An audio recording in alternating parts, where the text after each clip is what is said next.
നമസ്കാരം. ഈ ദിവസത്തെ സംഭവവികാസങ്ങൾ സമഗ്രമായി പരിശോധിക്കാം. വാർത്താമഴയിലേക്ക് എല്ലാ പ്രേക്ഷകർക്കും സ്വാഗതം. ഞാൻ അമൃത പടിക്കാൽ. നോക്കാം വാർത്തകൾ വിശദമായി. ശബരിമല യുവതീ പ്രവേശനത്തിൽ CPIM-ന് യു-ടേൺ. ആചാരത്തിലും പരിഷ്കാരത്തിലും അറിവുള്ളവരുമായി സംസാരിച്ച് നിലപാട് സ്വീകരിക്കണമെന്ന സമീപനമായിരിക്കും സർക്കാർ സുപ്രീം കോടതിയെ അറിയിക്കുക. നിയമസഭാ തെരഞ്ഞെടുപ്പ് ആസന്നമായ ഘട്ടത്തിലാണ് സർക്കാർ യുവതീ പ്രവേശനത്തെ അനുകൂലിക്കുന്ന സമീപനം തിരുത്തുന്നത്. യുവതീ പ്രവേശന വിധിയെ അനുകൂലിച്ച് ലോക്സഭാ തെരഞ്ഞെടുപ്പ് തോറ്റുപോയ അനുഭവത്തിൽ നിന്നാണ് CPIM നിലപാട് മാറ്റുന്നത്. ഹിന്ദുമത വിശ്വാസത്തിൽ ആഴത്തിൽ പാണ്ഡിത്യമുള്ള ആളുകളും അഴിമതിരഹിതരായ സാമൂഹ്യ പരിഷ്കർത്താക്കളും അടങ്ങുന്ന കമ്മീഷൻ നിയോഗിച്ച് അവരുടെ അഭിപ്രായം കേട്ട് തീരുമാനമെടുക്കണമെന്ന് നേരത്തെ നൽകിയ സത്യവാങ്മൂലത്തിൽ പറഞ്ഞിരുന്നു. അതേ നിലപാട് തന്നെയായിരിക്കും നാളെ സുപ്രീം കോടതിയെ അറിയിക്കുക. ഇന്നത്തെ പരിസ്ഥിതിയിൽ നിന്നുകൊണ്ട് നിയമപരമായ കാര്യങ്ങൾ കൂടി പരിശോധിച്ച് ആവശ്യമായ നടപടി സ്വീകരിക്കുക. ഞങ്ങൾ കഴിഞ്ഞ പ്രാവശ്യം എഫിഡവിറ്റിൻ്റെ ഭാഗമായിട്ട് കൊടുത്ത കാര്യം അതിൽ തന്നെ ഉറച്ചു നിന്നുകൊണ്ടുള്ള ഭാഗങ്ങളാണ് ഇതിൻ്റെ ഭാഗമായിട്ട് കൂടി ചർച്ച ചെയ്യുമ്പോൾ പരിഗണിക്കുക. അത്രയേ ഉള്ളൂ. യുവതീ പ്രവേശനത്തെ തീർത്തും എതിർക്കുന്ന നിലപാട് ഇടത് സർക്കാരിന് എടുക്കാൻ കഴിയാത്തതുകൊണ്ടാണ് ഇത്തരമൊരു സമീപനം സ്വീകരിക്കുന്നത്. യുവതീ പ്രവേശനം വേണോ വേണ്ടയോ എന്നല്ല സുപ്രീം കോടതി ചോദിച്ചിരിക്കുന്നതെന്നാണ് പാർട്ടിയുടെ ന്യായീകരണം. 7 ചോദ്യങ്ങൾക്കാണ് മറുപടി നൽകേണ്ടത്. ആ 7 ചോദ്യങ്ങളിൽ ഈ പറയുന്ന രീതിയിൽ സ്ത്രീകളുടെ പ്രവേശനം വേണോ വേണ്ടയോ എന്നുള്ള ചോദ്യമില്ല. ജനഹിതം മനസ്സിലാക്കിയിട്ടാണ് സർക്കാർ യു-ടേൺ അടിച്ചതെന്നും സർക്കാരിന് ഇരട്ടത്താപ്പ് തുറന്നു കാണിക്കുമെന്നും കോൺഗ്രസ് പ്രതികരിച്ചു. തെരഞ്ഞെടുപ്പിന്റെ സായാഹ്നത്തിലാണ് ഇത് മാറ്റുന്നത്. തെരഞ്ഞെടുപ്പിന്റെ സായാഹ്നത്തിൽ അത് തിരിച്ചടിയാകുമെന്നും ഭയന്നുകൊണ്ടുള്ള ഒരു തീരുമാനമാണ്. പക്ഷെ തീരുമാനം നല്ലതാണ്, നേരത്തെ എടുക്കേണ്ടിയിരുന്ന തീരുമാനമാണ്. ഈ കുഴപ്പം മുഴുവനൊന്നും ഉണ്ടാവില്ലായിരുന്നു. 24 തിരുവനന്തപുരം. തെരഞ്ഞെടുപ്പിന് മുൻപ് ജനപ്രിയ തീരുമാനങ്ങളുമായി മന്ത്രിസഭ. KSRTC ജീവനക്കാർക്ക് 2 ഗഡു DA നൽകും. വന്യജീവി ആക്രമണത്തിൽ മരിക്കുന്നവരുടെ കുടുംബത്തിനുള്ള ധനസഹായം 10 നിന്ന് 14 ലക്ഷമാക്കി വർദ്ധിപ്പിച്ചു. ഇടുക്കി ജില്ലയിലെ പട്ടയഭൂമിയിൽ നിർമ്മാണ നിരോധനം നീക്കാനും ഇന്നത്തെ മന്ത്രിസഭാ യോഗത്തിൽ തീരുമാനമായി. മന്ത്രിസഭ നാളെ വൈകിട്ട് 7 മണിക്ക് വീണ്ടും ചേരും. ജിബിൻ JB തിരുവനന്തപുരത്ത് നിന്ന് വിവരങ്ങൾ നൽകാനായി ചേരുന്നുണ്ട്. ജിബിൻ, ഈ തെരഞ്ഞെടുപ്പ് അടുത്തിരിക്കുകയാണ്. എന്തൊക്കെ തീരുമാനങ്ങളിലേക്കാണ് ഇന്നത്തെ യോഗത്തിൽ എത്തിയിരിക്കുന്നത്? അമൃത, തിരഞ്ഞെടുപ്പ് അടുത്തിരിക്കുന്ന ഈ സമയത്ത് സുപ്രധാനമായ തീരുമാനങ്ങളാണ് ഇന്ന് ചേർന്ന മന്ത്രിസഭാ യോഗം എടുത്തിരിക്കുന്നത്. അതിൽ ഏറെ പ്രധാനമെന്ന് പറയുന്നത് ഈ മലയോര മേഖലയിലെ പട്ടയഭൂമിയിലുള്ള നിർമ്മാണ വിലക്ക് മാറ്റിയിരിക്കുന്നതാണ്. അതിൽ ഏറ്റവും എടുത്തു പറയേണ്ടത്. കാരണം മന്ത്രി റോഷി അഗസ്റ്റിൻ പറഞ്ഞതുപോലെ ഏറെ നാളായുള്ള മലയോരവാസികളുടെ ആവശ്യമായിരുന്നു ഈ പട്ടയഭൂമിയിൽ മറ്റ് നിർമ്മാണ പ്രവർത്തികൾ അനുവദിക്കണമെന്നുള്ള ആവശ്യം. നിലവിലുണ്ടായിരുന്ന നിയമം അനുസരിച്ച് ഈ പട്ടയം നൽകുന്ന ഭൂമിയിൽ വീട് നിർമ്മിക്കാനും അതുപോലെ കൃഷി ആവശ്യത്തിന് മാത്രമേ ഈ ഭൂമികൾ ഉപയോഗിക്കാൻ സാധിക്കുമായിരുന്നുള്ളൂ. ആ ഭൂമി ഇനി അവർക്ക് മറ്റ് ആവശ്യങ്ങൾക്ക്, പ്രത്യേകിച്ച് മറ്റ് കെട്ടിടങ്ങൾ നിർമ്മിക്കുന്നതിന് വേണ്ടി കൂടി ഉപയോഗിക്കാം. അതിനുള്ള ഒരു നിയമമാണ് ഇപ്പോൾ ഇന്ന് ചേർന്ന മന്ത്രിസഭാ യോഗം അംഗീകാരം നൽകിയിരിക്കുന്നത്. മറ്റൊരു കാര്യമെന്ന് പറയുന്നത് ഈ KSRTC ജീവനക്കാരുടെ DA കുടിശ്ശികയാണ്. KSRTC ജീവനക്കാരുടെ ഏറെ നാളുകളായിട്ടുള്ള ആവശ്യം അതായിരുന്നു, അവരുടെ DA കുടിശ്ശിക അനുവദിക്കണമെന്നുള്ളത്. DA കുടിശ്ശികയുടെ 2 ഗഡു നൽകാൻ കൂടി ഇന്ന് ചേർന്ന മന്ത്രിസഭാ യോഗത്തിൽ തീരുമാനമായിട്ടുണ്ട്. അതുപോലെ തന്നെ ഈ വന്യജീവി ആക്രമണത്തിൽ ഇരയായി മരിക്കുന്നവരുടെ കുടുംബത്തിന് നിലവിൽ നൽകിയിരുന്ന ധനസഹായം എന്ന് പറയുന്നത് 10 ലക്ഷം രൂപയാണ്. ഇത് 14 ലക്ഷം രൂപയാക്കി വർദ്ധിപ്പിക്കുകയും ചെയ്തിട്ടുണ്ട്. സിനിമാ നയത്തിന് അംഗീകാരം നൽകിയിട്ടുണ്ട്. അങ്ങനെ ഏറെ ജനങ്ങൾ ഏറെ നാളായി ആവശ്യപ്പെട്ടുകൊണ്ടിരുന്ന പല കാര്യങ്ങളും ഇന്ന് ചേർന്ന മന്ത്രിസഭാ യോഗത്തിൽ തീരുമാനമായി വന്നിട്ടുണ്ട്. അതുമാത്രമല്ല, സാധാരണഗതിയിൽ നടക്കുന്നത് പോലെയല്ല ഇന്ന് തൊട്ടടുത്ത ദിവസം തന്നെ നാളെ വൈകുന്നേരം 7 മണിയോടുകൂടി ഈ മന്ത്രിസഭാ യോഗം വീണ്ടും ചേരുന്നതിന് വേണ്ടി കൂടി ഇന്നിപ്പോൾ തീരുമാനമായിട്ടുണ്ട്. മറ്റൊരു കാര്യമെന്ന് പറയുന്നത് സാധാരണഗതിയിൽ ഇറക്കുന്ന പോലെയല്ല, ഇന്ന് ചീഫ് സെക്രട്ടറിയുടെ ഭാഗത്ത് നിന്ന് സാധാരണഗതിയിൽ ഇറക്കുന്ന പോലെ മറ്റൊരു അറിയിപ്പ് കൂടി ഇറക്കിയിട്ടുണ്ട്. അതായത് ഇന്ന് ചേരുന്ന മന്ത്രിസഭാ യോഗത്തിൽ വരുന്ന തീരുമാനങ്ങൾ എത്രയും വേഗം പ്രാബല്യത്തിൽ വരുത്തുന്നതിന് വേണ്ടിയിട്ടുള്ള നടപടികൾ കൂടി ഉണ്ടാകണമെന്ന് ആവശ്യപ്പെട്ടുകൊണ്ട് ചീഫ് സെക്രട്ടറി ഒരു ഉത്തരവ് കൂടി ഇന്ന് ഇറക്കുകയും ചെയ്തിട്ടുണ്ട്. അമൃത.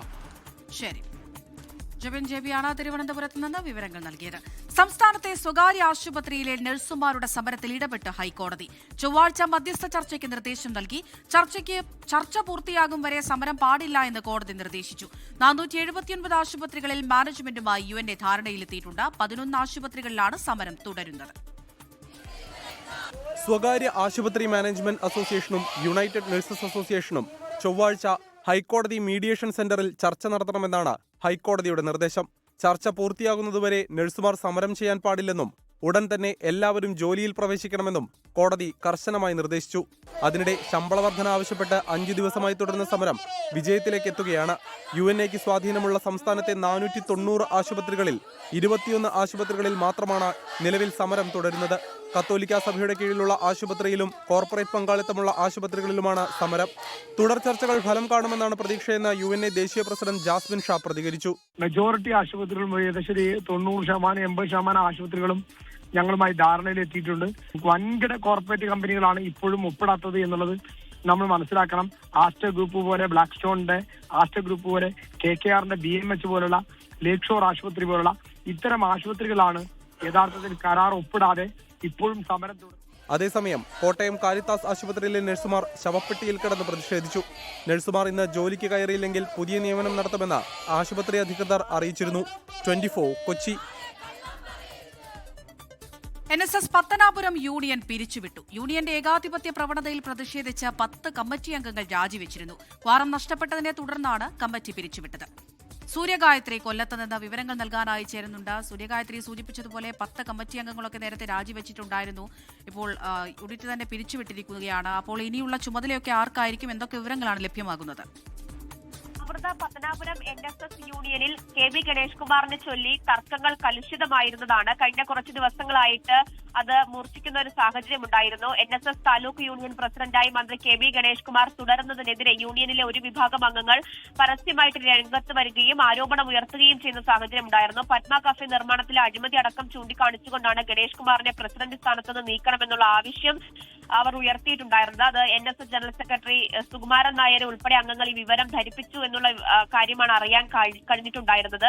പക്ഷേ അതൊക്കെ ന്യായീകരിച്ചുകൊണ്ട് മന്ത്രി പ്രതികരിക്കുകയും ചെയ്തിട്ടുണ്ടായിരുന്നു. NSSകാർക്കിടയിൽ കോൺഗ്രസ് മനഃപൂർവ്വം പ്രശ്നങ്ങൾ ഉണ്ടാക്കാൻ ശ്രമിക്കുന്നു എന്നുള്ളതാണ് മന്ത്രി പ്രതികരിച്ചത്. പക്ഷേ 10 കമ്മിറ്റി അംഗങ്ങൾ ഈ വിഷയത്തെ ചൊല്ലി ഗണേഷ് കുമാറിനെതിരെയുള്ള എതിർപ്പിനെ ചൊല്ലി രാജിവെക്കുന്ന സാഹചര്യമുണ്ടായി. യൂണിയന്റെ ഏകാധിപത്യ പ്രവണതയിൽ പ്രതിഷേധിച്ചാണ് രാജിയെന്ന് പറഞ്ഞുകൊണ്ടാണ് അവർ പുറത്തു പോയിട്ടുണ്ടായിരുന്നത്. കോറം നഷ്ടപ്പെട്ടതിനെ തുടർന്നാണ് ഇപ്പോൾ പത്തനാപുരത്തെ NSS യൂണിയൻ പിരിച്ചുവിടുന്ന സാഹചര്യം എത്തിയിരിക്കുന്നത്. ഇന്ന് വൈകുന്നേരം തന്നെ പുതിയ കമ്മിറ്റി ചുമതല ഏറ്റെടുത്തിട്ടുണ്ട്. യൂണിയന്റെ ചുമതല തങ്കപ്പൻ പിള്ള ചെയർമാനായിട്ടുള്ള കമ്മിറ്റിയാണ് ഏറ്റെടുത്തിരിക്കുന്നത്. എന്തായാലും തെരഞ്ഞെടുപ്പ് കൂടി കണക്കിലെടുത്ത് KB ഗണേഷ് കുമാറിന് ഏറ്റ വലിയ തിരിച്ചടി തന്നെയാണ് പത്തനാപുരത്തെ NSS യൂണിയൻ പിരിച്ചുവിട്ടതെന്ന കാര്യത്തിൽ തർക്കമില്ല. സൂര്യഗായത്രിയാണ് വിവരങ്ങൾ നൽകിയത് കൊല്ലത്ത് നിന്ന്. തിരുവനന്തപുരം മെഡിക്കൽ കോളേജ് മുൻ സൂപ്രണ്ട് ഡോക്ടർ സുനിൽകുമാറിനെതിരെ പീഡന പരാതി. ചികിത്സയ്ക്കെത്തിയ യുവതിയാണ് പീഡന പരാതി ഉന്നയിച്ചത്. പീഡന പരാതി ഹണി ട്രാപ്പ് എന്ന ആരോപണവുമായി ഡോക്ടറുടെ കുടുംബം രംഗത്തെത്തി. തന്റെ പേരിൽ തിരുവനന്തപുരത്തുള്ള ഫ്ളാറ്റ് തന്നില്ലെങ്കിൽ പീഡന പരാതി നൽകുമെന്ന് പരാതിക്കാരി ഭീഷണിപ്പെടുത്തിയതായി ഡോക്ടറുടെ ഭാര്യ 24നോട് പറഞ്ഞു. എന്റെ ഹസ്ബൻഡിന് എനിക്ക് പൂർണ്ണമായിട്ട് വിശ്വാസമാണ്. ഈ ലേഡി കുറച്ചു നാളായിട്ട് ശല്യപ്പെടുത്തിക്കൊണ്ടിരിക്കുകയായിരുന്നു. ആദ്യമേ ഹസ്ബൻഡ് സഹായിച്ചതാണ് അവരെ ബസ്സിൽ ഒരു 500 രൂപ കൊടുത്ത് സഹായിച്ചതാണ് ആകെ ചെയ്ത തെറ്റ്. പിന്നെ സ്ഥിരമായിട്ട് ഇവര് വിളിക്കുകയും പുള്ളിയുടെ അടുത്ത് എപ്പോഴും വിളിക്കുകയും ഫേസ്ബുക്കിലൊക്കെ ഫ്രണ്ട് ആവുകയും ചെയ്തു. 2023 തിരുവനന്തപുരം സ്വദേശിനിയായ യുവതിയെ ഡോക്ടർ സുനിൽകുമാർ ഹോട്ടലിൽ കൊണ്ടുപോയി പീഡിപ്പിച്ചു എന്നാണ് മെഡിക്കൽ കോളേജ് പോലീസിന് ലഭിച്ച പരാതി. വിദേശത്ത് ജോലിയുള്ള യുവതിയെ തിരുവനന്തപുരത്തെ മെഡിക്കൽ കോളേജിലും കോവളത്തും കൊണ്ടുപോയി പീഡിപ്പിച്ചു എന്നാണ് പരാതിയിൽ പറയുന്നത്.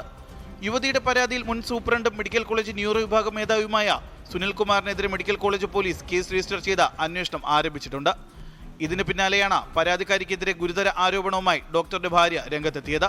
പരാതി ഹണി ട്രാപ്പ് മാത്രമാണെന്നും തങ്ങളുടെ പണവും ഫ്ളാറ്റുമാണ് പരാതിക്കാരുടെ ലക്ഷ്യമെന്നും ഡോക്ടറുടെ കുടുംബം പറയുന്നു. ഒരു ടിപ്പിക്കൽ ഹണി ട്രാപ്പ് ആണ്. പിന്നെ ഹസ്ബൻഡ് വളരെ പാവം മനുഷ്യനാണ്. എനിക്കോട് അങ്ങനെ ഇവരൊരു ഹണി ട്രാപ്പിന് ആളെ തപ്പി നടന്നതായിട്ടുള്ള ഒരു ഫേസ്ബുക്ക് പോസ്റ്റ് വരെ അവര് ജൂൺ 23 അവരുടെ ഫേസ്ബുക്കിൽ ഇട്ടിട്ടുണ്ടായിരുന്നു. അങ്ങനെ ഇവര് ഒരു ആളെ തപ്പി നടന്നപ്പോൾ കിട്ടിയതാണ് ഇദ്ദേഹത്തിന്. കേസ് കൊടുക്കുമെന്ന് പറഞ്ഞ സുനിൽകുമാറിന്റെ കയ്യിൽ നിന്ന് യുവതി പലപ്പോഴായി ലക്ഷങ്ങൾ കൈപ്പറ്റിയെന്നാണ് വിവരം.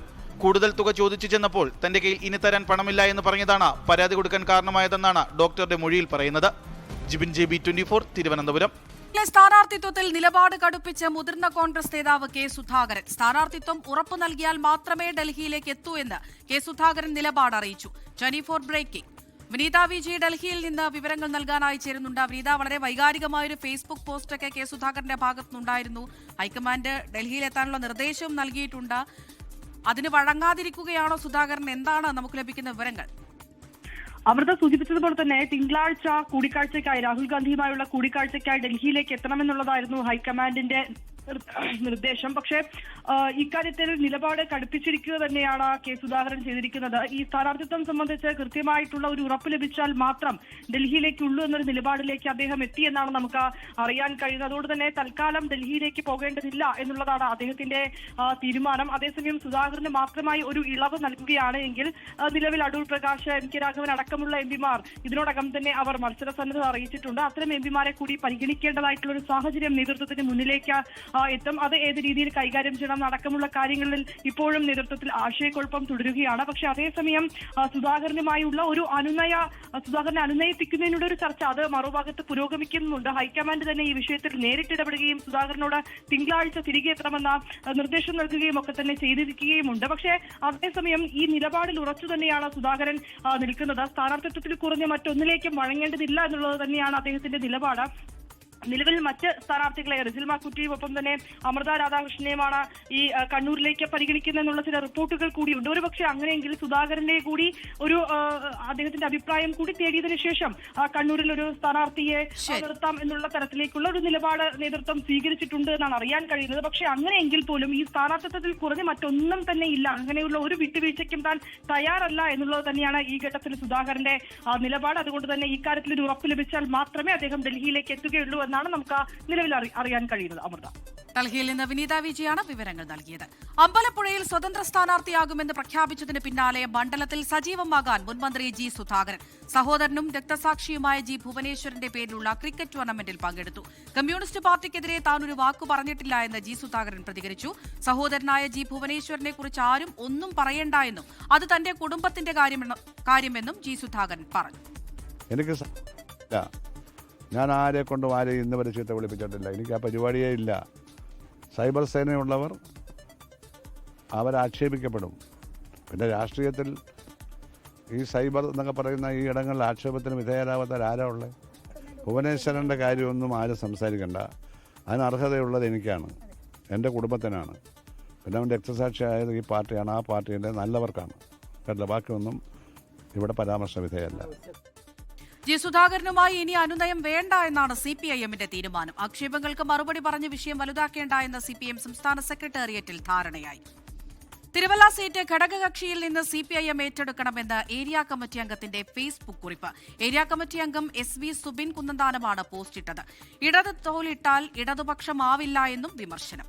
ഷിജോ കുര്യൻ പത്തനംതിട്ടയിൽ നിന്ന് വിവരങ്ങൾ നൽകാനായി ചേരുന്നുണ്ട്. ഷിജോ, എന്താണ് ഈ ഫേസ്ബുക്ക് കുറിപ്പിന്റെ ഉള്ളടക്കം? അമൃത, സംസ്ഥാനത്ത് ഒരിടത്തും ഇടതുപക്ഷം LDF സ്ഥാനാർത്ഥി നിർണയം ഔദ്യോഗികമായി പ്രഖ്യാപിച്ചിട്ടില്ല. അതുമായി ബന്ധപ്പെട്ടുള്ള ചർച്ചകൾ നടക്കുകയാണ്. എന്തായാലും പത്തനംതിട്ട ജില്ലയിലെ തിരുവല്ല സീറ്റ് LDFന്റെ ഘടകകക്ഷിയായിട്ടുള്ള ജനതാദളിന്റെ കയ്യിലാണ്. കഴിഞ്ഞ ദീർഘകാലമായിട്ട് മാത്യു ടി തോമസ് ആണ് തിരുവല്ല എന്നുള്ള MLA. ഘടകകക്ഷിക്ക് CPM LDF കൊടുത്തിരിക്കുന്ന സീറ്റ് കൂടിയാണ് തിരുവല്ല. അതിനെതിരെയാണ് ഇപ്പോൾ CPMന്റെ തന്നെ മല്ലപ്പള്ളി ഏരിയ കമ്മിറ്റി അംഗമായിട്ടുള്ള SV സുബിൻ കുന്നന്താനം രംഗത്ത് വന്നിരിക്കുന്നത്. അദ്ദേഹത്തിന്റെ ഫേസ്ബുക്ക് കുറിപ്പിലൂടെയാണ് ഈ തിരുവല്ല സീറ്റ് CPM ജനതാദളിൽ നിന്ന് ഏറ്റെടുക്കണം എന്നുള്ള കാര്യങ്ങൾ പറയുന്നത്. ഇടത് തോലിട്ടാൽ ഇടതുപക്ഷമാവില്ല, ഇടതുപക്ഷം തോൽക്കാതിരിക്കാൻ തിരുവല്ല സീറ്റ് CPIM ഏറ്റെടുക്കണം എന്നുള്ളതാണ് SV സുബിൻ കുന്നന്താനത്തിന്റെ ഫേസ്ബുക്ക് പോസ്റ്റ്. ഷിജോ കുര്യനാണ് പത്തനംതിട്ടയിൽ നിന്ന് വിവരങ്ങൾ നൽകിയത്. സംസ്ഥാനം തെരഞ്ഞെടുപ്പ് ചൂടിലേക്ക് കടക്കുമ്പോൾ ജനമനസ്സറിയാൻ 24 ഡിജിറ്റൽ സർവേ. തെരഞ്ഞെടുപ്പിൽ ആര് വീഴും ആര് വാഴും. ജനമനസ്സറിയാൻ 24 നടത്തുന്ന അഭിപ്രായ സർവേയിൽ ലോകമെമ്പാടുമുള്ള മലയാളികൾക്ക് പങ്കെടുക്കാം. നിയമസഭാ തെരഞ്ഞെടുപ്പിലേക്ക് കേരളം കടക്കുമ്പോൾ ജനമനസ്സറിയുകയാണ് 24 ഡിജിറ്റൽ സർവേ ലക്ഷ്യമിടുന്നത്. സംസ്ഥാനത്തിന്റെ രാഷ്ട്രീയ സ്പന്ദനങ്ങളും വിവാദ വിഷയങ്ങളിൽ ജനങ്ങളുടെ നിലപാടുകളും രേഖപ്പെടുത്തുകയാണ് അഭിപ്രായ സർവേയിലൂടെ 24. കേരളത്തിൽ ഭരണത്തിലെത്തുക ഏത് മുന്നണി? ആരാകും അടുത്ത മുഖ്യമന്ത്രി? സംസ്ഥാനത്ത് ഭരണവിരുദ്ധ വികാരമുണ്ടോ? ശബരിമല സ്വർണ്ണക്കൊള്ളയും ആരോഗ്യരംഗത്തെ വിവാദങ്ങളും തുടങ്ങി വിവിധ വിഷയങ്ങളിൽ ജനങ്ങളുടെ നിലപാടറിയുകയാണ് സർവേയിലൂടെ. വോട്ടേഴ്സ് ആർക്കൊപ്പം നിൽക്കും? നിയമസഭാ തെരഞ്ഞെടുപ്പിന്റെ മൂഡ് ട്രാക്കർ 24ന്റെ ഡിജിറ്റൽ സർവേ. സർവേയിൽ പങ്കെടുക്കാൻ QR കോഡ് സ്കാൻ ചെയ്യാം. മെഗാ ഡിജിറ്റൽ പോളിൽ പങ്കാളിയാകാം. News desk 24. ലോകത്തെവിടെയായാലും ഏത് സമയത്തും 24 വാർത്തകളും ഓഗ്മെന്റഡ് റിയാലിറ്റി പാക്കേജുകളും എക്സ്പ്ലെയിനറുകളും വിശദമായി കാണാൻ ഞങ്ങളുടെ YouTube ചാനൽ നിങ്ങൾക്ക് സബ്സ്ക്രൈബ് ചെയ്യാം.